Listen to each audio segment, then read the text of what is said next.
Morning, we're looking into what's next for President Biden after he addressed the nation last night. The rare Oval Office speech was his first since ending his re-election campaign. ABC Action News reporter Larissa Scott in studio with us to break down that speech and what's ahead for the rest of Biden's presidency. Larissa.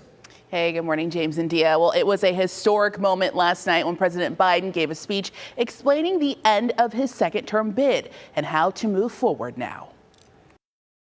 My fellow Americans. From behind the Oval Office, last night, President Joe Biden addressed the nation following his decision to drop out of the presidential race, marking the beginning of the end of a political career spanning more than 50 years. I revere this office, but I love my country more.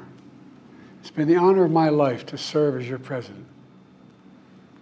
But in the defense of democracy, which is at stake, I think it's more important than any title. Biden offered an explanation as to why he was no longer going for a second term. Nothing can come in the way of saving our democracy. That includes personal ambition.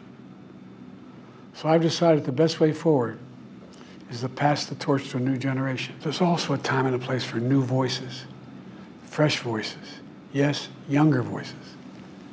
And that time and place is now. Having thrown his support behind Vice President and likely presidential nominee Kamala Harris, Biden spoke of the need for unity last night and reassuring Americans he's still pushing forward with his agenda as his time in office comes to an end. For the next 6 months, I'll be focused on doing my job as president. Meanwhile, Republican presidential nominee Donald Trump has been back on the campaign trail. At a rally in Charlotte, North Carolina yesterday, he addressed supporters, talking about Biden ending his presidential bid. We officially defeated the worst president in the history of our country, crooked Joe Biden.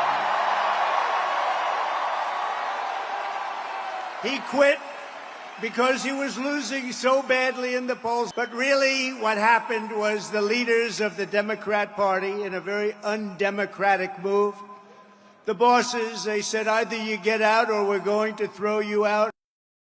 And Biden also said yesterday that he plans to spend his last 6 months in power working on his goals, including Supreme Court reform, ending the war in Gaza, and cancer research.